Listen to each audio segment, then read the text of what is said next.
আসসালামু আলাইকুম আপু, আমার নাম স্নেহা। এই ঘটনাটি আমি আমার দাদির মুখ থেকে শুনেছিলাম। আমার দাদি তখন অনেক ছোট।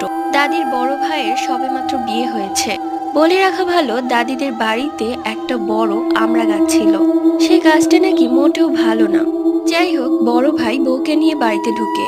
বিয়ের সব কাজ শেষ হলে বড় ভাই যখন বউকে নিয়ে ঘরে যায়, একটু পরেই বড় ভাই চিৎকার চেঁচামেচি করে ঘর থেকে বেরিয়ে আসে। আমরা সবাই অবাক হয়ে যাই এবং দৌড়ে তার কাছে যাই। বড় ভাইয়া বলে বউ নাকি কেমন যেন করছে। সবাই মিলে বউয়ের কাছে গিয়ে দেখে বউ উল্টো হয়ে টিকটিকির মতো করে আছে এবং হাসছে। এটা দেখে রীতিমতো সবাই ভয় পেয়ে যায়। বউয়ের চোখ দুটো লাল হয়ে গিয়েছিল।